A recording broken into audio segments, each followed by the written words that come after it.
So hello aspirants, welcome to our channel.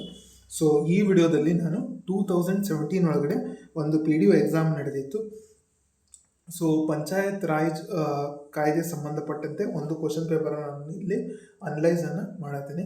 So ಈ video PDO exam both for HK and non HK ಸ್ಟೂಡೆಂಟ್ಸ್ಗಳಿಗೆ. So paper 1 ಒಳಗಡೆ ಇದು ಭಾಳಷ್ಟು helpful ಆಗ್ತದೆ. So 10 to 15 questions ನೀವು ಪಂಚಾಯತ್ ರಾಜ್ ಕಾಯ್ದೆಗೆ ಸಂಬಂಧಪಟ್ಟಂಥ ಕ್ವಶನ್ಸ್ಗಳನ್ನ ಕಾಣ್ಬೋದು. So coming to first question, 2011 ಜನಗಣತಿಯ ಅನುಸಾರ ಕರ್ನಾಟಕದಲ್ಲಿ ಗ್ರಾಮೀಣ ಪ್ರದೇಶದಲ್ಲಿ ವಾಸಿಸಿರುವ ಜನರ ಪ್ರತಿಶತ ಪ್ರಮಾಣ. ಸೊ ಎಷ್ಟು ಪರ್ಸೆಂಟೇಜ್ ಆಫ್ ಜನ ಗ್ರಾಮೀಣ ಪ್ರದೇಶದಲ್ಲಿ ವಾಸವಾಗಿದ್ದರಂದ್ರೆ ಅದು 61.4% ಅಷ್ಟು ಜನ ಗ್ರಾಮೀಣದಲ್ಲಿ ವಾಸವಾಗಿದ್ದರು. So coming to next question, ಗ್ರಾಮ ಸಭೆಯ ಸದಸ್ಯರಾಗಲು ಒಬ್ಬ ವ್ಯಕ್ತಿಯ ಡ್ಯಾಶ್ ವಯಸ್ಸು ಹೊಂದಿರಬೇಕು. ಸೊ ಒಬ್ಬ ಗ್ರಾಮ ಸಭೆಯ ಸದಸ್ಯನಾಗಬೇಕಂದ್ರೆ ಅವನಿಗೆ 18 ವರ್ಷ ತುಂಬಿರಬೇಕು. Okay. So coming to next question, taluk ಪಂಚಾಯಿತಿಯನ್ನು ವಿಸರ್ಜಿಸಬಹುದಾದ ಅಧಿಕಾರವನ್ನು ಹೊಂದಿದವರು ಯಾರು? ಸೊ ತಾಲೂಕು ಪಂಚಾಯಿತಿಯನ್ನು ಯಾರು ವಿಸರ್ಜನೆ ಮಾಡ್ಬೋದು? ಸೊ ಇದರ ಆನ್ಸರ್ ಬಂದು ಸ್ಟೇಟ್ ಗೌರ್ಮೆಂಟ್, ಅಂದರೆ ರಾಜ್ಯ ಸರ್ಕಾರವು ತಾಲೂಕು ಪಂಚಾಯಿತಿಯನ್ನು ವಿಸರ್ಜನೆ ಮಾಡಬಹುದು. So coming to next question, ಒಬ್ಬ ಚುನಾಯಿತ ಪ್ರತಿನಿಧಿಯು ತನ್ನ ಚುನಾವಣೆ ವೆಚ್ಚದ ವಿವರವನ್ನು ಯಾರಿಗೆ ಸಲ್ಲಿಸುತ್ತಾನೆ ಅಥವಾ ಸಲ್ಲಿಸುತ್ತಾಳೆ? ಸೊ ಚುನಾವಣೆ ವೆಚ್ಚವನ್ನು, ಸೊ ಅಂದರೆ ಎಷ್ಟು ಖರ್ಚಾಗೈತಪ್ಪ ಒಂದು ಚುನಾವಣೆಗೆ ಅಂತೇಳಿ ಒಬ್ಬ ಸದಸ್ಯ ಯಾರಿಗೆ ಸಲ್ಲಿಸ್ತಾನಂದರೆ ಅದು ರಿಟರ್ನಿಂಗ್ ಆಫೀಸರ್. ಸೊ ಇಲ್ಲಿ ನಾವು ನೋಡ್ಬೋದು option state election commissioner, deputy commissioner, chief executive officer ಅಂತ ಐತಿ. ಸೊ ಇಲ್ಲಿ ನಾವು ಕನ್ಫ್ಯೂಷನ್ ಮಾಡ್ಕೋಬಾರ್ದು. Answer is returning officer. ಬಾಲ ಕಾರ್ಮಿಕರೆಂದರೆ ಡ್ಯಾಶ್ ವಯಸ್ಸಿನೊಳಗಡೆ ಕೆಲಸ ಮಾಡುತ್ತಿರುವ ಮಕ್ಕಳಾಗಿರುತ್ತಾರೆ. ಅಂದರೆ ನಾವು ಚೈಲ್ಡ್ ಲೇಬರ್ ಅಂತೇಳಿ ಇಂಗ್ಲೀಷ್ ಒಳಗೆ ಏನು ಕರಿತೀವಿ. ಸೊ ಎಷ್ಟು ಏಜ್ ಒಳಗಡೆ ಇದ್ದರೆ ಅವ್ರಿಗೆ ಬಾಲ ಕಾರ್ಮಿಕರು ಅಂತ ಕರಿತೀವಿ ಅಂದರೆ ಇಟ್ ಈಸ್ 14 years. ಸೊ 14 ವರ್ಷದ ಒಳಗಡೆ ಯಾರಾದರೂ ಕೆಲಸವನ್ನು ಮಾಡ್ತಾ ಇದ್ದರೆ ಅವ್ರಿಗೆ ನಾವು ಬಾಲ ಕಾರ್ಮಿಕರು ಅಂತೇಳಿ ಕರಿತೀವಿ. ಓಕೆ. ಸೊ ನೆಕ್ಸ್ಟ್ ಕ್ವಶನ್, ಗ್ರಾಮ ಮಟ್ಟದಲ್ಲಿ ಮಹಿಳೆಯರಿಗೆ ಮತ್ತು ಮಕ್ಕಳಿಗೆ ಹೆಚ್ಚುವರಿ ಪೋಷಣೆಯನ್ನು ಒದಗಿಸುವ ಸಂಸ್ಥೆಯು ಯಾವುದು? The institution that provides additional nutrition support to women and children is. So ಇದರ ರೈಟ್ ಆನ್ಸರ್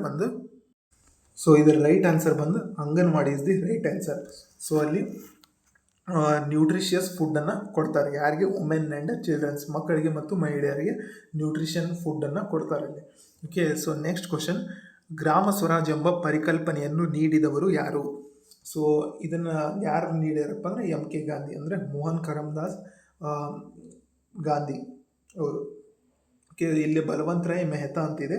ಸೊ ಅವರು 3 tier ಸಿಸ್ಟಮ್ ಅಂತ ಏನು ಕರಿತೀವಿ ನಾವು ಪಂಚಾಯತ್ ರಾಜ್ ವ್ಯವಸ್ಥೆಯಲ್ಲಿ, ಸೊ ಅದನ್ನು ಅವ್ರು ಕೊಟ್ಟಿದ್ದಾರೆ. Okay. So coming to next question, ಜನವಸತಿ ಸಭೆಯು ಕೋರಮ್ನನ್ನು ಡ್ಯಾಶ್ ಎಂದು ನಿಗದಿಗೊಳಿಸಲಾಗಿದೆ. The quorum for habitation sabha meeting is fix that. So ಎಷ್ಟು ಜನ ಇರಲೇಬೇಕಪ್ಪ ಈ ಜನವಸತಿ ಸಭಾದ ಮೀಟಿಂಗ್ ಒಳಗಡೆ ಅಂದರೆ 20 ಸದಸ್ಯರು ಅಥವಾ 1/5 ಮತದಾರರು. ಸೊ ಇಲ್ಲಿ 20 ಮತದಾರರು ಇರ್ಬೋದು ಅಥವಾ 1/5 ಆಫ್ ದಿ ವೋಟರ್ಸ್ ಇರಬೇಕು. ಅಂದರೆ ಸೊ ಈಗ 100 ಮೆಂಬರ್ಸ್ ಇದ್ದರೆ ಅದರೊಳಗೆ 20 ಮೆಂಬರ್ಸರು ಇರಲೇಬೇಕು. So coming to next question, ಇತರ ಹಿಂದುಳಿದ ವರ್ಗಗಳಿಗೆ ತಾಲೂಕು ಪಂಚಾಯಿತಿ ಸದಸ್ಯತ್ವದಲ್ಲಿ ನೀಡಲಾದ ಮೀಸಲಾತಿ ಪ್ರಮಾಣವು ಒಟ್ಟು ಸದಸ್ಯರ ಡ್ಯಾಶ್ ಪ್ರಮಾಣವಾಗಿದೆ. ಸೊ ಇದು 1/3 ಪ್ರಮಾಣವಾಗಿದೆ.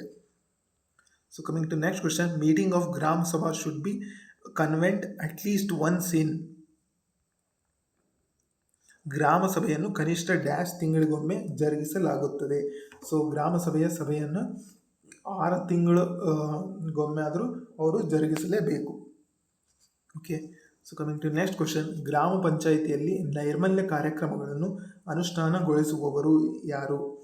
ಸೊ ನೈರ್ಮಲ್ಯ ಕಾರ್ಯಕ್ರಮ ಅಂದರೆ ಸ್ಯಾನಿಟೇಷನ್ ಪ್ರೋಗ್ರಾಮನ್ನು ಯಾರು ಅನುಷ್ಠಾನಗೊಳಿಸ್ತಾರಪ್ಪ ಅಂದರೆ ಅದು ಸಾಮಾಜಿಕ ನ್ಯಾಯ ಸಮಿತಿ, ಅಂದರೆ ಸೋಷಿಯಲ್ ಜಸ್ಟಿಸ್ ಕಮಿಟಿ ಅಂತೇಳಿ ಕರಿತೀವಿ. Okay. So coming to next question.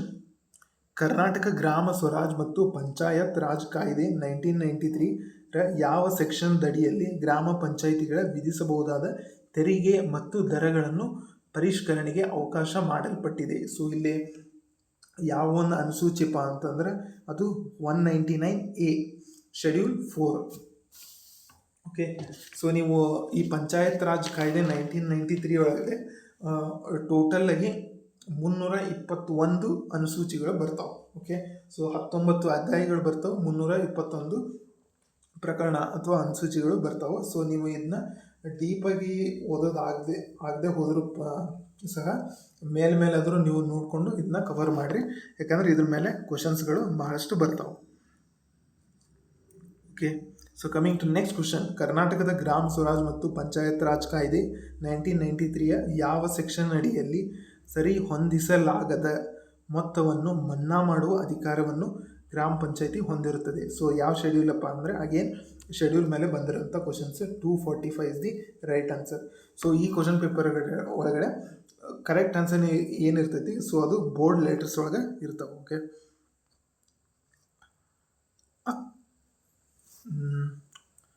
So ಇದಕ್ಕೆ ಅವಾಗ 2016 ಅಂತ ಐತಿ. ಸೊ ಅದು ಕರೆಂಟ್ ಅಫೇರ್ಸ್ ಕ್ವಶನ್ ಅವಾಗಿದ್ದರಿಂದ ನಾ ಆ ಕ್ವಶನ್ಗಳನ್ನ ಇಲ್ಲಿ skip ಮಾಡ್ತಿರ್ತೇನೆ.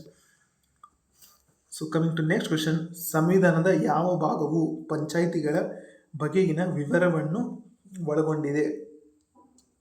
Which part of the constitution deals with panchayat?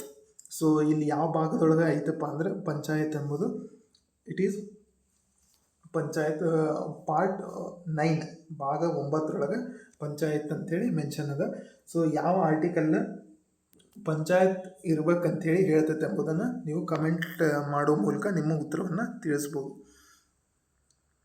Okay, coming to next question. Mysuru ಗ್ರಾಮ ಪಂಚಾಯಿತಿ ಮತ್ತು ಸ್ಥಳೀಯ ಬೋರ್ಡ್ಗಳ ಕಾಯ್ದೆಯನ್ನು ಅಂಗೀಕರಿಸಿದ ವರ್ಷ? ಸೊ ಯಾವ ವರ್ಷ ಒಳಗೆ ಅಂಗೀಕರಿಸ್ಯಾರಪ್ಪ ಅಂದರೆ ಇದು 1959 ಅಂಗೀಕರಿಸ್ಯಾರ.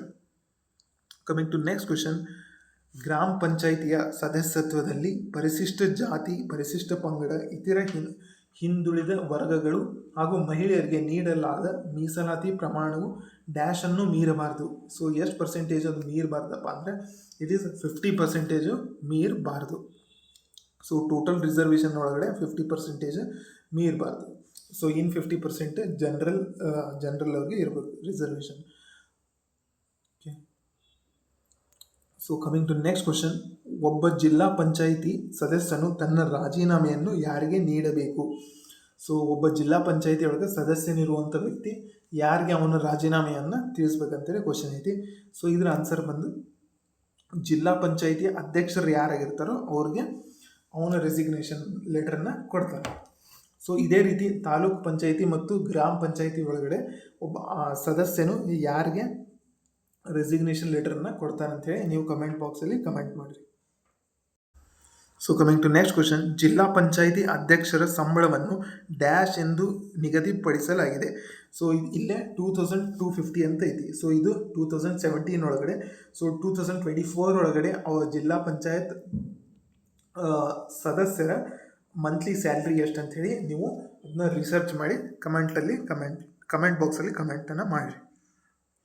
Okay, so coming to next question. ಗ್ರಾಮ ಪಂಚಾಯಿತಿಯಲ್ಲಿ ಅಧ್ಯಕ್ಷ ಹಾಗೂ ಉಪಾಧ್ಯಕ್ಷರು ಗೈರು ಹಾಜರಿಯಲ್ಲಿ ಅಧ್ಯಕ್ಷರ ಕಾರ್ಯಭಾರವನ್ನು ಯಾರು ನಿರ್ವಹಿಸುವವರು? ಸೊ ಅಧ್ಯಕ್ಷ ಮತ್ತು ಉಪಾಧ್ಯಕ್ಷರು ಸೊ ಇಲ್ಲೇ ಇರುವಂಥ ಸಮಯದಲ್ಲಿ ಸೊ ಯಾರು ನಿರ್ವಹಿಸ್ತಾರಪ್ಪ ಅಂದರೆ ಇಟ್ ಈಸ್ ಸಾಮಾಜಿಕ ನ್ಯಾಯ ಸಮಿತಿಯ ಅಧ್ಯಕ್ಷರು, ಚೇರ್ಮನ್ ಆಫ್ ಸೋಷಿಯಲ್ ಜಸ್ಟಿಸ್ ಕಮಿಟಿಯವರು ಕಾರ್ಯವನ್ನು ನಿರ್ವಹಿಸ್ತಾರೆ. So coming to next question. ಈ ಕೆಳಗಿನ ಯಾವ ರಾಜ್ಯದಲ್ಲಿ ಪಂಚಾಯತ್ ರಾಜ್ ವ್ಯವಸ್ಥೆ ಜಾರಿಯಲ್ಲಿದೆ? ಸೊ ಈ 3 ಆಪ್ಷನ್ ಒಳಗಡೆ ಪಂಚಾಯತ್ ರಾಜ್ ವ್ಯವಸ್ಥೆ ಜಾರಿಯಲ್ಲಿಲ್ಲ. ಸೊ ಒಂದರಲ್ಲಿ ಜಾರಿ ಐತಿ. ಸೊ ಅದು ಯಾವ ಸ್ಟೇಟಪ್ಪ ಅಂದರೆ ಮಣಿಪುರದಲ್ಲಿ ಪಂಚಾಯತ್ ರಾಜ್ ವ್ಯವಸ್ಥೆಯು ಐತಿ. So coming to next question. ಒಬ್ಬ ಚುನಾಯಿತ ಗ್ರಾಮ ಪಂಚಾಯಿತಿ ಸದಸ್ಯ ತನ್ನ ಸ್ವತ್ತು ಬಾಧ್ಯಗಳನ್ನು ಆತ ಅಥವಾ ಆಕೆ ಚುನಾಯಿತನಾದ ಡ್ಯಾಶ್ ಒಳಗಡೆ ಘೋಷಿಸಬೇಕು? ಸೊ ಎಷ್ಟು ತಿಂಗಳ ಒಳಗೆ ಅವರು ಘೋಷಿಸ್ಬೇಕಂದ್ರೆ 3 ತಿಂಗಳು 3 ಮಂತ್ಸ್ ಒಳಗಡೆ ಅವರು ತನ್ನ ಸ್ವತ್ತು ಬಾಧ್ಯಗಳನ್ನು ಚುನಾಯಿತ ನಾದ ಒಳಗೆ 3 ಮಂತ್ಸ್ ಒಳಗಡೆ ಅವರು ಘೋಷಿಸಬೇಕು. Okay, coming to next question. ಗ್ರಾಮ ಪಂಚಾಯತ್ನಲ್ಲಿ ಇಬ್ಬರು ಅಭ್ಯರ್ಥಿಗಳು ಸಮಾನ ಮತಗಳನ್ನು ಪಡೆದಾಗ ಆಗ ಅಭ್ಯರ್ಥಿಯ ಆಯ್ಕೆಯು ಅನುಸರಿಸಲಾಗುವ ಪದ್ಧತಿ ಯಾವುದಂದರೆ, ಸೊ ಈಗ ಎಲೆಕ್ಷನ್ ಒಳಗಡೆ ಇಬ್ರಿಗೂ ಸೇಮ್ ವೋಟ್ಸ್ ಬಂದಿರ್ತದೆ. ಸೊ ರಿಸಲ್ಟ್ ಹೆಂಗೆ ಡಿಕ್ಲೇರ್ ಮಾಡ್ತಾರೆ ಅಂತೇಳಿ ಕ್ವಶನ್ ಐತಿ. ಸೊ ರಿಸಲ್ಟ್ನ ಅವರು ಲಾಟ್ರಿ ಮುಖಾಂತರ ಡಿಕ್ಲೇರ್ ಮಾಡ್ತಾರೆ. ಸೊ ಆ ಲಾಟ್ರಿ ಒಳಗೆ ಯಾರ ಹೆಸರು ಬರ್ತದೆ ಅವರು ಗೆದ್ದಂತೆ ಅರ್ಥ. So coming to next question. ತಾಲೂಕು ಪಂಚಾಯಿತಿಯ ವಿಶೇಷ ಸಭೆಯ ಸೂಚನೆಯನ್ನು ಕನಿಷ್ಠ ಡ್ಯಾಶ್ ಪೂರ್ವದಲ್ಲಿ ನೀಡಬೇಕು. ಸೊ ಎಷ್ಟು ದಿನದೊಳಗೆ ಫಸ್ಟಿಗೆ ಅವರು ತಿಳಿಸ್ಬೇಕಪ್ಪ ಅಂದರೆ ಅದು 7 days ಒಳಗಡೆ ತಾಲೂಕು ಪಂಚಾಯಿತಿಯವರು ಸ್ಪೆಷಲ್ ಮೀಟಿಂಗನ್ನು ಕರೀಲಿಕ್ಕೆ 7 days ಮುಂಚೆನೇ ಅವರು ನೀಡಿರಬೇಕು, ಸೂಚನೆಯನ್ನು ಕೊಟ್ಟಿರಬೇಕು. So coming to next question. Panchayat raj ವ್ಯವಸ್ಥೆಯಲ್ಲಿನ ಮಹಿಳೆಯರಿಗೆ ಮೀಸಲಾತಿ ಎಂಬುದು ಡ್ಯಾಶ್ ಅನ್ನು ಖಾತರಿಪಡಿಸಲು ಉದ್ದೇಶಿಸುತ್ತದೆ. ಸೊ ವುಮೆನ್ ರಿಸರ್ವೇಷನ್ ಇಲ್ಲೇ ಉದ್ದೇಶ ಏನಪ್ಪ ಅಂತಂದರೆ, ಸೊ ಸಾರ್ವಜನಿಕ ಜೀವನದಲ್ಲಿ ಮಹಿಳೆಯರ ಭಾಗವಹಿಸುವಿಕೆ. ಸೊ ಮಹಿಳೆಯರ ಭಾಗವಹಿಸಲು ಉತ್ತೇಜನ ಕೊಡಲು ಇಲ್ಲೇ ಮಹಿಳೆಯರಿಗೆ ಮೀಸಲಾತಿಯನ್ನು ಕೊಡ್ತಾರೆ, ಅಂದರೆ ವುಮೆನ್ ರಿಸರ್ವೇಷನ್ನ ಕೊಡ್ತಾರೆ. So coming to next question. ಜಿಲ್ಲಾ ಪಂಚಾಯಿತಿಗೆ ಮುಖ್ಯ ಯೋಜನಾ ಅಧಿಕಾರಿಯನ್ನು ನೇಮಿಸುವವರು ಯಾರು? ಸೊ ಚೀಫ್ ಪ್ಲ್ಯಾನಿಂಗ್ ಆಫೀಸರ್ನ ಯಾರು ಅಪಾಯಿಂಟ್ ಮಾಡ್ತಾರಪ್ಪ ಅಂತೇಳಿ ಕ್ವಶನ್ ಐತಿ. ಸೊ ಇದರ ರೈಟ್ ಆನ್ಸರ್ ಬಂದು ಸ್ಟೇಟ್ ಗೌರ್ಮೆಂಟ್, ರಾಜ್ಯ ಸರ್ಕಾರವು ಅಪಾಯಿಂಟ್ ಮಾಡ್ತದೆ. ಯಾರನ್ನ? ಚೀಫ್ ಪ್ಲ್ಯಾನಿಂಗ್ ಆಫೀಸರ್ನ. Okay, so coming to next question. Taluk ಪಂಚಾಯಿತಿ ಸದಸ್ಯರ ಅಧಿಕಾರ ಅವಧಿಯು. ಸೊ ತಾಲೂಕು ಪಂಚಾಯಿತಿಯ ಸದಸ್ಯರ ಅಧಿಕಾರ ಅವಧಿ ಎಷ್ಟಿರ್ತದಪ್ಪ ಅಂದರೆ 5 years ಇರ್ತದೆ, 5 ವರ್ಷಗಳು ಇರ್ತವೆ. ಸೊ MLAಗೂ ಆಗಿರ್ಬೋದು, MP ಎಲೆಕ್ಷನ್ಗೂ ಆಗಿರ್ಬೋದು, ಅವ್ರಿಗೂ ಸಹ 5 ವರ್ಷ ಆಗಿರ್ತದೆ. ಗ್ರಾಮೀಣ ಪ್ರದೇಶದಲ್ಲಿ ಪೂರೈಸಬೇಕಾದ ಕುಡಿಯುವ ನೀರಿನ ಕನಿಷ್ಠ ಪ್ರಮಾಣವನ್ನು ದಿನವೊಂದಕ್ಕೆ ಡ್ಯಾಶ್ ಎಂದು ನಿಗದಿಪಡಿಸಲಾಗಿದೆ. ಸೊ ಎಷ್ಟಂತೇಳಿ ನಿಗದಿಪಡಿಸ್ಯಾರಂದರೆ ತಲಾ 40 ಲೀಟರ್ಗಳು, ಅಂದರೆ ಒಬ್ಬ ವ್ಯಕ್ತಿಗೆ 40 ಲೀಟರ್ ಅಂತೆ ಅವರು ಒಂದು ಎಸ್ಟಿಮೇಷನ್ನ ಮಾಡ್ಯಾರ. So coming to next question. ಯಾವುದಾದ್ರೂ ಕಾರಣಕ್ಕೆ ಒಂದು ತಾಲೂಕು ಪಂಚಾಯಿತಿಯ ಸಮಿತಿಯು ವಿಸರ್ಜಿಸಲ್ಪಟ್ಟರೆ ಡ್ಯಾಶ್ ತಿಂಗಳೊಳಗೆ ಮರು ಚುನಾವಣೆಯನ್ನು ನಡೆಯತಕ್ಕದ್ದು. ಸೊ ಮರು ಚುನಾವಣೆ ಏನಾಗಿರ್ತದೆ, ಅದು 6 months ಒಳಗಡೆ ಅವರು ಮರು ಚುನಾವಣೆಯನ್ನು ಮಾಡಬೇಕಂಥೇಳಿ ರೂಲ್ಸ್ ಅದ. ಓಕೆ, ಎಲ್ಲಪ್ಪ ಅಂದ್ರೆ ತಾಲೂಕು ಪಂಚಾಯಿತಿಯಲ್ಲಿ. So coming to next question. ಗ್ರಾಮ ಸಭೆಗೆ ಕೋರಮ್ ಎಷ್ಟಿರಬೇಕೆಂದರೆ, ಸೊ ಗ್ರಾಮ ಸಭೆಯೊಳಗೆ ಕೋರಮ್ ಎಷ್ಟಿರಬೇಕಂದ್ರೆ 10% ಆಫ್ ದಿ ವೋಟರ್ಸ್, ಮತದಾರರ 10% ಇರಬೇಕು. ಓಕೆ, ಸೊ ಮೇಲ್ನೇ ಒಂದು ಕ್ವಶನಲ್ಲಿ ನೋಡಿದ್ವಿ, ಜನವಸತಿ ಸಭಾದೊಳಗೆ ಎಷ್ಟಿರ್ಬೇಕು ಕೋರಮ್ ಅಂದರೆ 20 members ಅಥವಾ 1/5 ಆಫ್ ದಿ ಮೆಂಬರ್ಸ್ ಇರಬೇಕು. ಗ್ರಾಮ ಸಭಾದಲ್ಲಿ 10% ಆಫ್ ದಿ ವೋಟರ್ಸ್ ಇರಬೇಕು. ಸೊ ಇದೇ ಕ್ವಶನ್ ಪೇಪರಲ್ಲಿ ಸೊ ಈ ಥರ ಪ್ರಶ್ನೆಗಳು ಬಂದವು. So coming to next question. ಜಿಲ್ಲಾ ಪಂಚಾಯಿತಿಯ ಮುಖ್ಯ ಲೆಕ್ಕ ಅಧಿಕಾರಿಯ ಕರ್ತವ್ಯಗಳು ಮತ್ತು ಜವಾಬ್ದಾರಿಗಳ ಕುರಿತು ಇಲ್ಲಿ ವಿವರಿಸಲಾಗಿದೆ. ಸೊ ಯಾವ ಆರ್ಟಿಕಲಲ್ಲಿ ವಿವರಿಸ್ಯಾರಪ್ಪ ಅಂದರೆ KPR 1996 ಆರ್ಟಿಕಲ್ 25 and 30 ಒಳಗಡೆ ಜಿಲ್ಲಾ ಪಂಚಾಯಿತಿಯ ಮುಖ್ಯ ಲೆಕ್ಕ ಅಧಿಕಾರಿಯ ಕರ್ತವ್ಯ ಮತ್ತು ಜವಾಬ್ದಾರಿ ಕುರಿತು ವಿವರಿಸ್ಯಾರ. So coming to next question. ಜಿಲ್ಲಾ ಪಂಚಾಯಿತಿಯ ಜಿಲ್ಲಾ ಯೋಜನಾ ಸಮಿತಿಯ ಅಧ್ಯಕ್ಷರು. So the district planning committee of zilla panchayat is chaired by. So ಯಾರಾಗಿರ್ತಾರಪ್ಪ ಅಂದರೆ ಇದು ಜಿಲ್ಲಾ ಪಂಚಾಯಿತಿಯ ಅಧ್ಯಕ್ಷರು ಆಗಿರ್ತಾರೆ. ಜಿಲ್ಲಾ ಯೋಜನಾ ಸಮಿತಿಯ ಅಧ್ಯಕ್ಷರು ಯಾರಾಗಿರ್ತಾರೆ ಅಂದರೆ ಜಿಲ್ಲಾ ಪಂಚಾಯಿತಿಯ ಅಧ್ಯಕ್ಷರೇ ಆಗಿರ್ತಾರೆ. So coming to next question. ಮಧ್ಯಕಾಲೀನ ಗ್ರಾಮ ಪಂಚಾಯಿತಿಯ ರಚನಾ ನಂತರ ಹೊಸ ಗ್ರಾಮ ಪಂಚಾಯಿತಿಯ ರಚನೆಗೆ ಇರುವ ಗರಿಷ್ಠ ಕಾಲಾವಧಿ ಎಷ್ಟಿದೆಯಪ್ಪ ಅಂದರೆ ಅದು 6 months. ಓಕೆ, ಸೊ ಮಧ್ಯಕಾಲೀನ ಗ್ರಾಮ ಪಂಚಾಯಿತಿ ರಚನಾ ನಂತರ ಒಂದು ಇಂಟ್ರಿಮ್ ಗ್ರಾಮ ಪಂಚಾಯಿತಿ ಆದ ನಂತರ ಹೊಸ ಗ್ರಾಮ ಪಂಚಾಯಿತಿ ಬರಲಿಕ್ಕೆ ಸೊ ಮ್ಯಾಕ್ಸಿಮಮ್ 6 months ಟೈಮನ್ನು ವಿಧಿಸ್ಯಾರ. Okay, coming to next question. Panchayat ಪ್ರದೇಶದಲ್ಲಿ ನಿರ್ದಿಷ್ಟ ಅವಧಿಯಲ್ಲಿ ಒಟ್ಟಾರೆ ಅಭಿವೃದ್ಧಿಯನ್ನು ಸಾಧಿಸುವುದಕ್ಕಾಗಿ ತಯಾರಿಸಲಾದ ಯೋಜನೆ. ಸೊ ಯಾವ ಯೋಜನೆಯನ್ನು ತಯಾರು ಮಾಡ್ಯಾರಪ್ಪ ಅಂದರೆ ಅದು ವಿಷನ್ ಡಾಕ್ಯುಮೆಂಟ್, ಅಂದರೆ ಮುನ್ನೋಟ ದಾಖಲೆ. ಸೊ ಈ 5 year ಪ್ಲ್ಯಾನ್ ಏನಿತ್ತು, it is for whole India ಅಂತಲೇ ಅನ್ಬೋದು ನಾವು. So perspective plan, village plan, so these are not related. So vision ಡಾಕ್ಯುಮೆಂಟನ್ನು ಅವರು ತಯಾರು ಮಾಡ್ತಾರೆ. So coming to next question. ಗ್ರಾಮ ಪಂಚಾಯಿತಿ ಅಧ್ಯಕ್ಷೆಯು ತನ್ನ ರಾಜೀನಾಮೆಯನ್ನು ಯಾರಿಗೆ ಸಲ್ಲಿಸಬೇಕು? ಸೊ ಒಬ್ಬ ಗ್ರಾಮ ಪಂಚಾಯಿತಿಯ ಅಧ್ಯಕ್ಷನು ತನ್ನ ರಾಜೀನಾಮೆಯನ್ನು ಯಾರಿಗೆ ಸಲ್ಲಿಸಬೇಕಪ್ಪ ಅಂದರೆ ಅಸಿಸ್ಟೆಂಟ್ ಕಮಿಷನರ್ಗೆ ಸಲ್ಲಿಸಬೇಕು.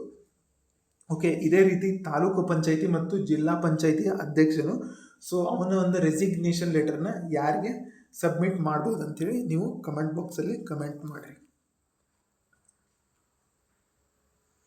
Okay, coming to next question. ಕರ್ನಾಟಕದ ಗ್ರಾಮ ಸ್ವರಾಜ್ ಮತ್ತು ಪಂಚಾಯತ್ ರಾಜ್ ಕಾಯ್ದೆ 1993ಯ ಯಾವ ಸೆಕ್ಷನ್ದಲ್ಲಿ ಜಿಲ್ಲಾ ಪಂಚಾಯಿತಿಯ ಬಾಕಿ ಹಿಂಪಡೆಯುವ ಕ್ರಮವನ್ನು ಪ್ರಸ್ತಾಪಿಸಲಾಗಿದೆ? ಓಕೆ, ಸೊ ಯಾವುದಪ್ಪ ಅಂದರೆ ಅದು ಇಟ್ ಈಸ್ 265. ಯಾವ ಸೆಕ್ಷನ್ ಅಂತ ಕೇಳಿದರೆ ಅದು section 265 is the right answer. So next question. Panchayat Raj ಸಂಸ್ಥೆಗಳಿಗೆ ಸ್ಪರ್ಧಿಸಲು ಬೇಕಾಗಿರುವ ಕನಿಷ್ಠ ವರ್ಷ ಅಥವಾ ವಯಸ್ಸು? ಸೊ ಮಿನಿಮಮ್ ಏಜ್ ಎಷ್ಟಿರಬೇಕಪ್ಪ ಅಂತಂದರೆ ಇಟ್ ಈಸ್ 18 years. ಓಕೆ, 18 ವರ್ಷ ತುಂಬಿರಬೇಕು.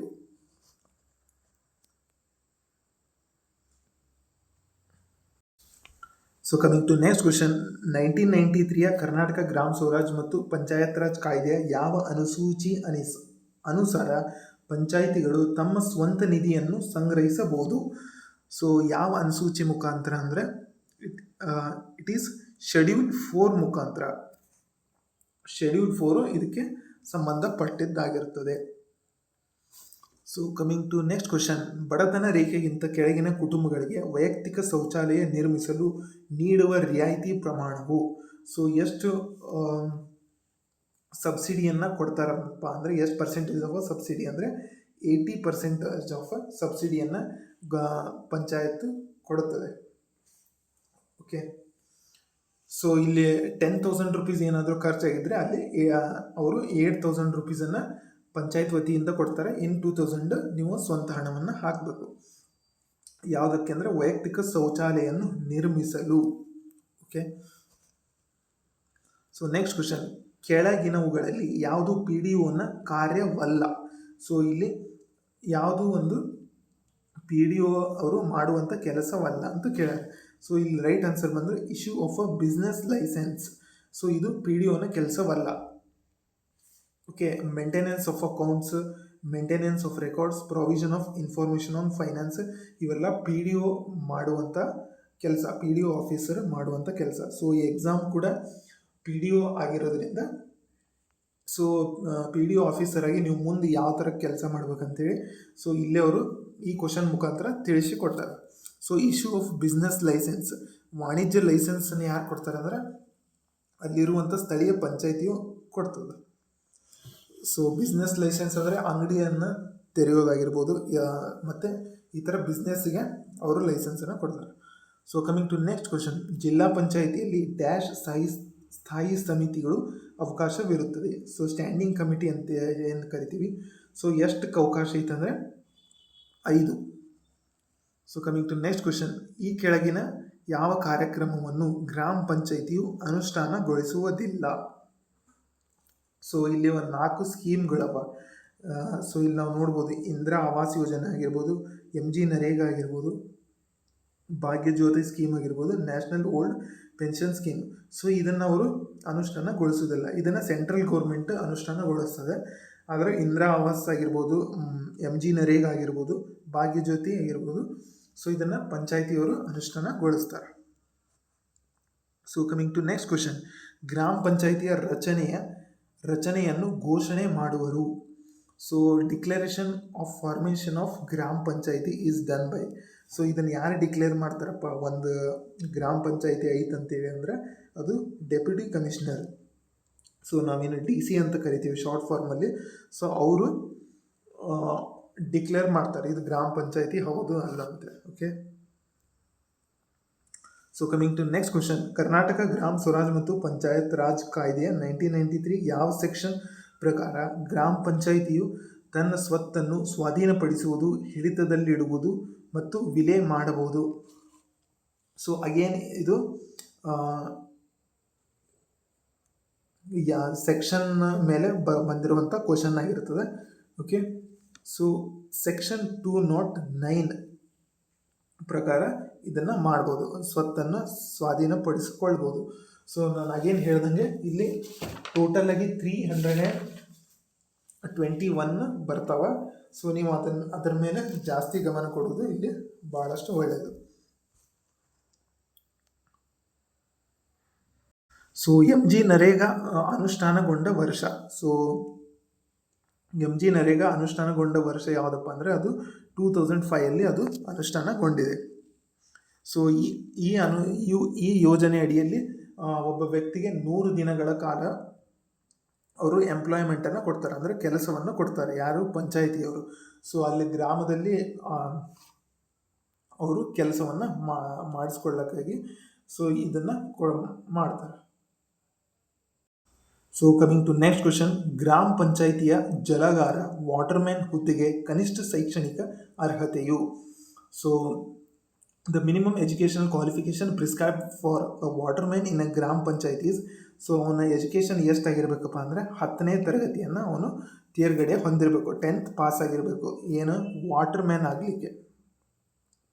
Okay, so coming to next question. ಕೆಳಗಿನ ಯಾವುದು ಗ್ರಾಮ ಸ್ವರಾಜ್ನ ಅಂಗವಲ್ಲ? ಸೊ ಇದು ಗ್ರಾಮ ಸ್ವರಾಜ್ನ ಅಂಗವಲ್ಲ. ಸೊ ಯಾವುದಪ್ಪ ಇದರಲ್ಲಿ ಅಂದರೆ ಇಟ್ ಈಸ್ ಜನರಲ್ ಬಾಡಿ, ಅಂಗವಲ್ಲ. ವಾರ್ಡ್ ಸಭಾ ಆಗಿರ್ಬೋದು, ಗ್ರಾಮ ಸಭಾ ಆಗಿರ್ಬೋದು ಮತ್ತು ಜನವಸತಿ ಸಭಾ ಆಗಿರ್ಬೋದು, ಇವೆಲ್ಲ ಗ್ರಾಮ ಸ್ವರಾಜ್ನ ಅಂಗ ಹೌದು ಇವೆಲ್ಲ, ಆದರೆ ಇದು ಜನರಲ್ ಬಾಡಿ ಅಲ್ಲ. So the right answer is general body. So ಇಲ್ಲಿಗೆ ನಾನು 50 ಕ್ವಶನ್ನ ಸಾಲ್ವ್ ಮಾಡಿದೆ. ಸೊ ಇದೇ ರೀತಿ ಮುಂದಿನ ವಿಡಿಯೋದಲ್ಲಿ ಇದರ ನೆಕ್ಸ್ಟ್ ಪಾರ್ಟನ್ನು ಸಾಲ್ವ್ ಮಾಡ್ತಿರ್ತೇನೆ. ಸೊ ಅದನ್ನು ದಯವಿಟ್ಟು ಗಮನಿಸಿ.